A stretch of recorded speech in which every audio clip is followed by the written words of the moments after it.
Welcome student. अब हम करने जा रहे हैं हमारा next topic spanning set. Spanning set या जनरेटिंग सेट हम इसे बोलते हैं। तो सबसे पहले स्पैनिंग सेट की डेफिनेशन हमारे पास क्या है। देखो, स्पैनिंग सेट में हम क्या बोल रहे हैं। लेट एस हमारे पास एक सेट दे दिया जिसमें V1 V2 up to Vn element है। Be a set of vectors in a vector space VF। The vector space V is spanned by S। जो वेक्टर स्पेस है वो स्पैन हो रहा है किससे, इस S से, जिसके अंदर n एलिमेंट है या जनरेट हो रहा है। ठीक है। और द सेट S जो है वो स्पैन करता है किसको, V को। If every vector in V is a linear combination of the vector in S।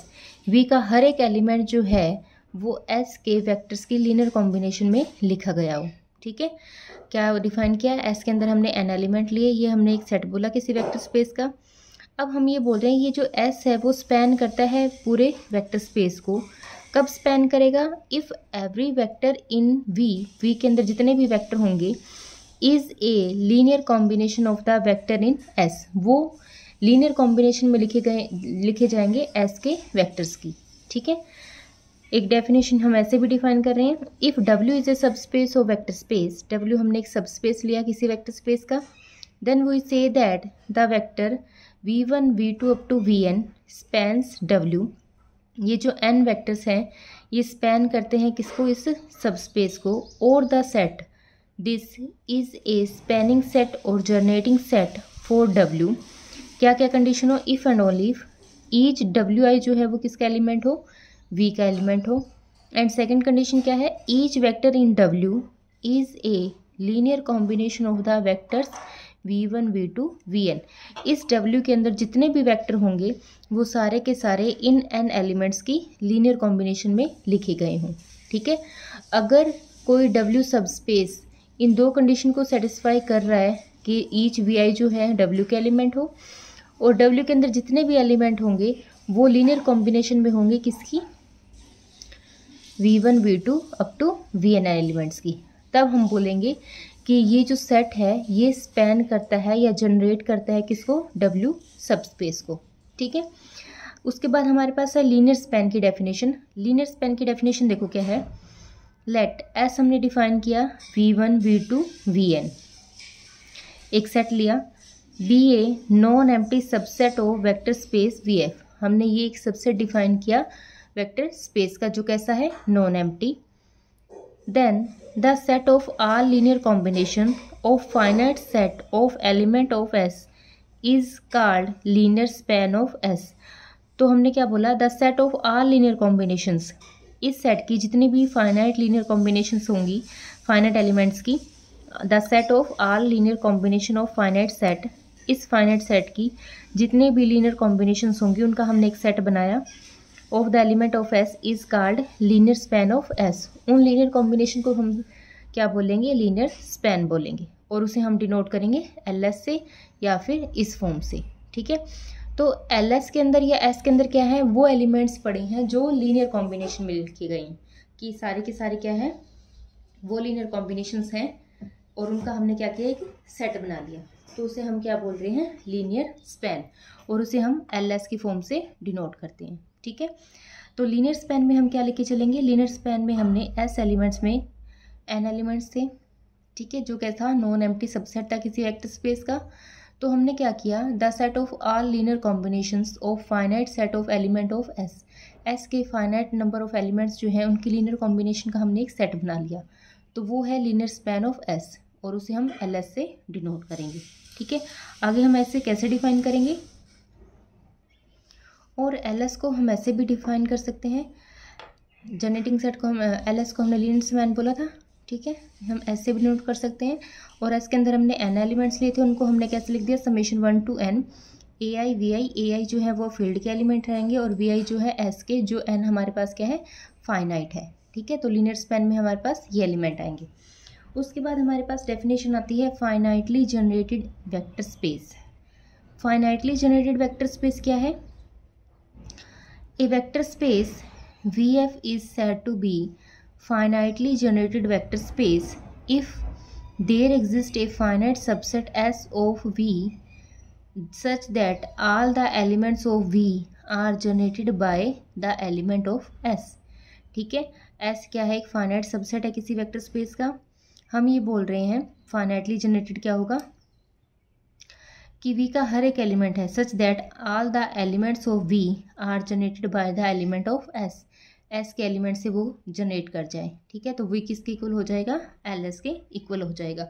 Generating set में हमने ये लिए थे कि हमने उन एलिमेंट्स का सेट बनाया था, उन एलिमेंट के लीनियर कॉम्बिनेशन का सेट बनाया था और उसे हमने क्या बोला था, एल एस।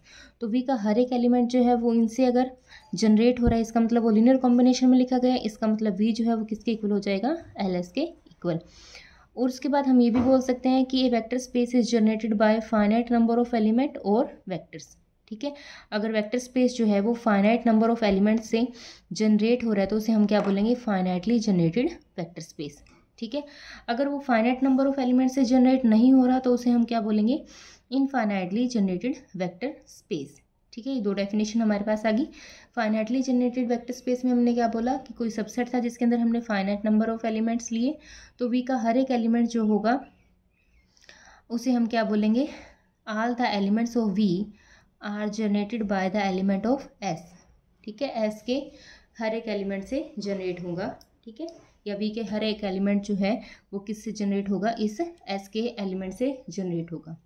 तो वी जो है वो एल एस के इक्वल बन जाएगा। ठीक है, उसके बाद हमारे पास कुछ और डेफिनेशंस भी दे रखे हैं या कुछ और रिजल्ट्स भी दे रखे हैं। रिमार्क में कुछ एक पॉइंट्स दे रखे हैं, वो हमारे पास क्या है, देखो नेक्स्ट हमारे पास पॉइंट है कि जो एस सेट होगा वो डिपेंड नहीं करता ऑर्डर पे। ठीक है, ऑर्डर ऑफ द वेक्टर, चाहे वेक्टर हमारे पास किसी ऑर्डर में लिखे हुए हैं, चाहे हमने ये मान लो ये सेट कंसीडर किया, चाहे तो एलिमेंट इस फॉर्म में लिखे हों, चाहे हम क्या कर दें इनके ऑर्डर को चेंज कर दें, तो एस उस चीज़ पे डिपेंड नहीं करेगा।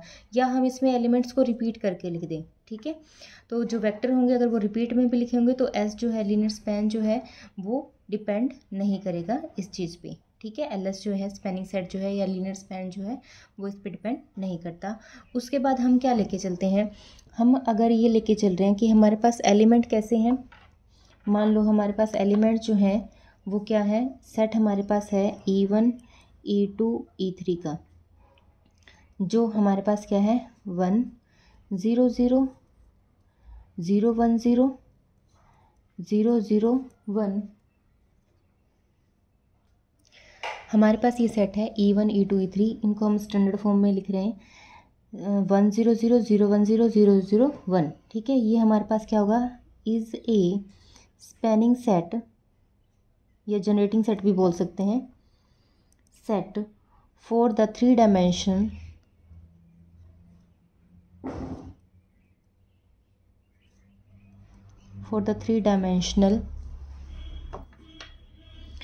वेक्टर स्पेस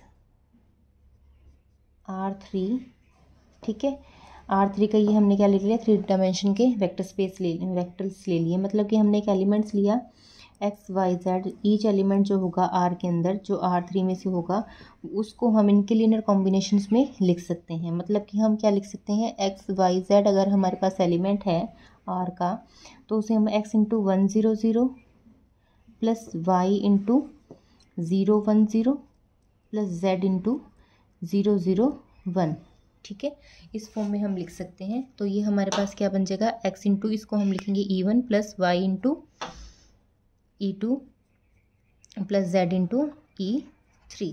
ठीक है, तो ये हमारे पास इस फॉर्म में रहेगा। तो ये जो सेट होगा E1 E2 E3 ये हमारे पास स्टैंडर्ड जो एलिमेंट है वो इस टाइप के ही रहेंगे।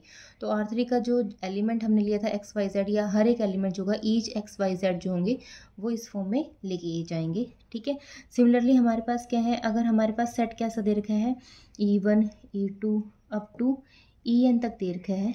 ठीक है, ये हमारे पास स्पैनिंग सेट बनेगा, स्पैनिंग सेट या generating set for n dimensional के लिए। ठीक है, n dimensional vector space Rn। ठीक है, Rn के लिए n डायमेंशनल होगा हमारे पास। इसका मतलब अब इसमें जो एलिमेंट्स हम लेंगे उनको हम कैसे लिख सकते हैं, अगर मान लो हमने एक एलिमेंट लिया जो Rn में से था, वो हमारे पास एलिमेंट था A1 A2 और An, ये हमने किसका एलिमेंट लिया, Rn का ले लिया। ठीक है, तो इस एलिमेंट को हम इनके लीनियर कॉम्बिनेशन में लिख सकते हैं। इस एलिमेंट को इनके लीनियर कॉम्बिनेशन में जब हम लिखेंगे तो हमारे पास क्या रिजल्ट आएगा, A1 A2 up to AN किसके इक्वल आ जाएगा, A1 E1 plus A2 E2 up to AN EN, ठीक है। और वेयर E1 सेम वही है 1 0 0, E2 हमारे पास सेम क्या रहेगा 0 1 0, ठीक है। इस फॉर्म का इस टाइप से हम डिफाइन करेंगे। और EN हमारे पास क्या आ जाएगा, EN हमारे पास आएगा 0 0 अप टू 1 तक। ऐसे हम इसे डिफाइन कर सकते हैं। तो ये कुछ एक एग्जांपल थे हमारे पास जो हम स्टैंडर्ड फॉर्म में लेके चलते हैं। इसके बाद नेक्स्ट हमने जो किया था फाइनाइटली और इनफाइनाइटली में, तो फाइनाइटली जनरेटेड वेक्टर स्पेस में हम क्या लिख सकते हैं, Rn का एग्जांपल भी ले सकते हैं, क्योंकि इसमें हमें पता है कि इसमें हमारे पास n वेक्टर्स होंगे, ठीक है। तो ये किसका बन जाएगा एग्जांपल हमारे पास, फाइनाइटली जनरेटेड वेक्टर स्पेस, ठीक है, vector space over the field F। इसी टाइप से अगर हम इनफाइनाइटली का लें तो इनफाइनाइटली के लिए हम PR भी बोल सकते हैं। PR का मतलब क्या है, पोलिनोमियल, ठीक है, all the polynomial over the field, all the polynomial in X over the field of R, ठीक है। तो उसमें हम इसे इनफाइनाइट के लिए बोल सकते हैं। ये हमारे पास क्या बन जाएगा, infinitely generated vector space over the field F, ठीक है। इनफाइनाइटली में हम ले सकते हैं।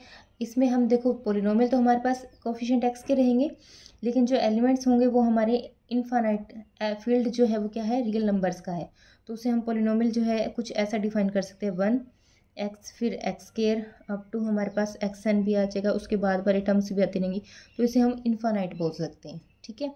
तो ये हमारे पास क्या आ जाएगा, फाइनाइटली और इनफाइनाइटली का आ जाएगा। उसके बाद हमारे पास एक मोस्ट इंपॉर्टेंट थ्योरम है, हम वो करेंगे। देखो नेक्स्ट हमारे पास थ्योरम है, इंपॉर्टेंट थ्योरम है ये। देखो हमने क्या करना है इसमें, the set of all linear combination of A non empty subset S of A vector space VF is the smallest subspace of V containing S। अब set of all linear combination को हमने क्या बोला था, LS बोला था, ठीक है। लीनियर कॉम्बिनेशन का सेट जो है वो LS है, of A non empty subset, non empty subset क्या है, S है, जो किसी वेक्टर स्पेस का है। LS जो होगा वो स्मॉलेस्ट सबस्पेस होगा V का, जो किसको कंटेन कर जाएगा, S को कंटेन करेगा, ठीक है। या स्टेटमेंट ऐसे भी आ सकती है, in a vector space V LS is the smallest subspace containing S। LS जो होगा स्मॉलेस्ट सबस्पेस होगा V का, जो इस S को क्या कर जाएगा, कंटेन कर जाएगा, ठीक है। तो इसका प्रूफ देखो हम सबसे पहले क्या करेंगे, लेट हम लेके चलेंगे S हमारे पास क्या गिवन है, S B A non empty subset of V, ठीक है। ये नॉन एम्प्टी सबसेट है V के लिए। देयरफॉर फॉर एनी, ठीक है, फॉर एनी हमने एक एलिमेंट लिया V1 जो S में से लिया, इस सबसेट में से लिया, ठीक है। तो इस V1 को हम कैसे लिख सकते हैं, V1 इक्वल्स टू हमारे पास क्या आएगा, 1 into V1 plus 0 into V2 up to 0 into Vn। इस V1 को हमने क्या किया, लीनियर कॉम्बिनेशन की फॉर्म में लिख दिया। तो इसका मतलब V को अगर हमने लीनियर कॉम्बिनेशन में लिखा गया तो ये लीनियर कॉम्बिनेशन किस में जाएगी, LS में जाएगी, ठीक है। क्योंकि LS के अंदर क्या थे, इस LS के अंदर सारे के सारे लीनियर कॉम्बिनेशंस पड़ी थी। LS को हमने बोला वही था कि लीनियर स्पैन क्या होगा, लीनियर स्पैन वो होगा जिसमें सारी लीनियर कॉम्बिनेशंस पड़ी होंगी, ठीक है। इसका मतलब और 1 और 0 जो है वो हमारे F के एलिमेंट होंगे, फील्ड में से उठाएं। तो एलिमेंट हमने किस में लिया, नॉन एम्प्टी सबसेट में से लिया, और इस एलिमेंट को हमने लीनियर कॉम्बिनेशन में रिप्रेजेंट किया, तो ये भी एलिमेंट जो था वो LS में चला गया। इसका मतलब यहाँ से हमारे पास क्या आया, थर्स S जो है वो किस में कंटेन हो गया, LS में कंटेन हो गया, ठीक है। नेक्स्ट हमारे पास क्या है, अब हम दो एलिमेंट LS में से लेंगे और LS को सबस्पेस प्रूव करेंगे। तो उसके लिए हम क्या करेंगे, let U and V belongs to LS। अगर दो एलिमेंट आप लीनियर कॉम्बिनेशन के सेट में से ले रही हो, इसका मतलब ये क्या इंप्लाई करता है, U को हम लिख रहे हैं A1 U1 plus A2 U2 up to AN UN, ठीक है। और सिमिलरली V को भी हमने LS में से उठाया, तो V भी हमारे पास कैसा होगा, V1 V1 plus V2 up to BN या M बोल दो इसे, BM ठीक है। वेयर AI और BJ जो है वो F में से लिए गए स्केलर, एंड UI और UJ जो है वो किस में से, VJ जो है वो किस में से लिए गए हैं, S में से लिए गए हैं। ठीक है, अब देखो सबसे पहले हमने क्या किया, S हमारे पास एक नॉन एम्प्टी सबसेट था, इसमें से हमने क्या किया, एक एलिमेंट उठाया, उस एलिमेंट को हमने लीनियर कॉम्बिनेशन में लिखा। अगर वो एलिमेंट लीनियर कॉम्बिनेशन में लिखा गया, इसका मतलब अगर वो एलिमेंट लीनियर कॉम्बिनेशन में लिखा गया, इसका मतलब वो LS को बिलोंग कर गया। तो S का एलिमेंट अगर LS की फॉर्म में लिखा जा रहा है, लीनियर कॉम्बिनेशन में लिखा जा रहा है, तो S जो है वो किस में कंटेन हो गया, LS में कंटेन हो गया। अब हम LS को सबस्पेस प्रूव करना चाह रहे हैं, तो उसके लिए हमने दो एलिमेंट LS में से उठाए। LS में सारी की सारी लीनियर कॉम्बिनेशंस पड़ी हैं, तो U और V जो है वो इस टाइप से होंगे। ठीक है, अब हम इसे सबस्पेस प्रूव करना चाह रहे हैं, तो सबस्पेस की थ्योरम हम अब इस पर अप्लाई करेंगे कंडीशन। तज AU प्लस BV, ठीक है, उसको हम कैसे लिख सकते हैं, A इंटू यू का रिजल्ट क्या है, A1U1 plus A2U2 up to ANUN।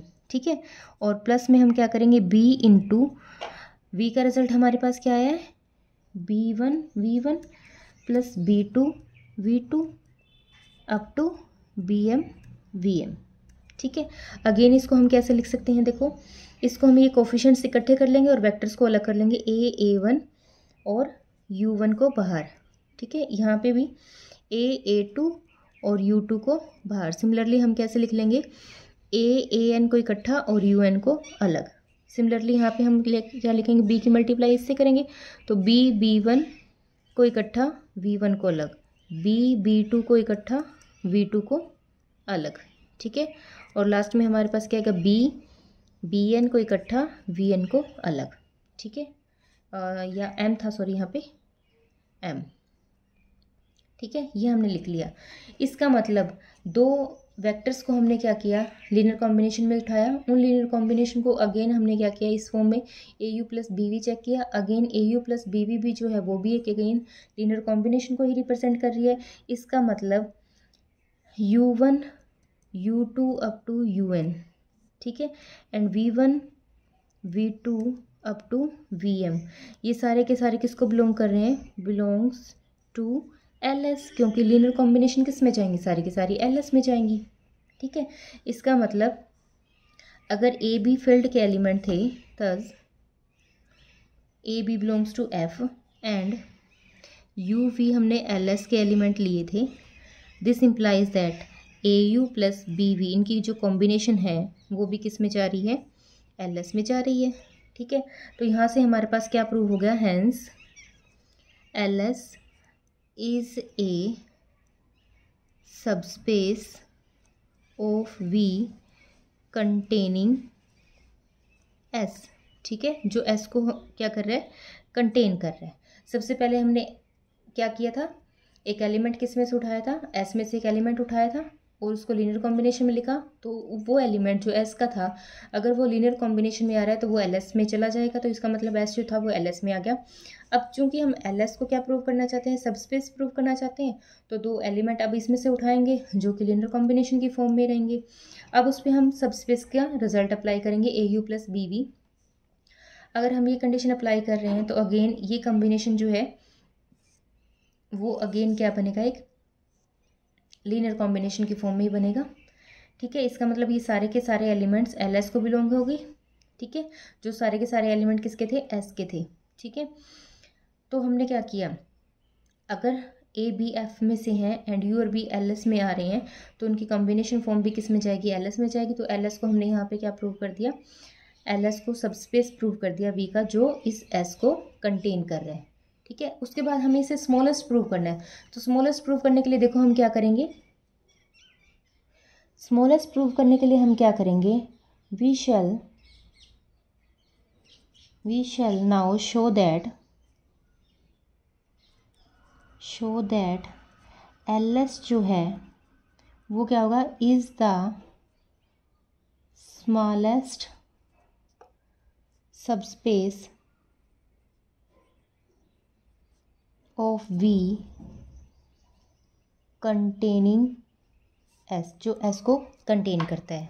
अब एल एस में हमने ये तो कंटेन करवा दिया कि वो सब स्पेस है और जो एस को कंटेन करता है, लेकिन अब हम ये प्रूव करना चाहते हैं कि एल एस जो है वो इस वी का सबसे स्मॉलेस्ट सब स्पेस होगा जो इस एस को कंटेन करता होगा। तो इसके लिए हम क्या करेंगे, let W be any other subspace of V containing S. हम क्या करेंगे कि W जो है वो कोई और सब स्पेस है V का जो इस S को कंटेन करता है। ठीक है, हम ये प्रूव करेंगे। अब इसके लिए हमें प्रूव करने के लिए सिर्फ इतना ही सफिशेंट करना है, इट इज़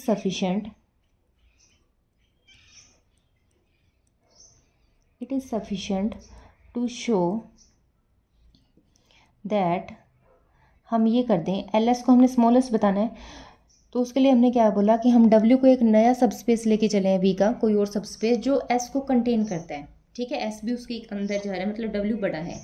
तो उसके लिए हम इतना सफिशेंट कर दें कि एल एस जो है वो किस में कंटेन हो जाए, W में कंटेन हो जाए, क्योंकि एल एस तो ऑलरेडी S को कंटेन करता है।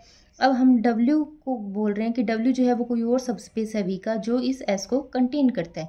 तो उसके लिए हम इतना प्रूव करेंगे जो लीनियर कॉम्बिनेशन का सेट है वो किस में कंटेन हो रहा है, W में कंटेन हो जाए। तो उसके लिए हम क्या करेंगे, इसका एक एलिमेंट उठाएंगे। ठीक है, इसका एलिमेंट हम W में बिलोंग करवा देंगे।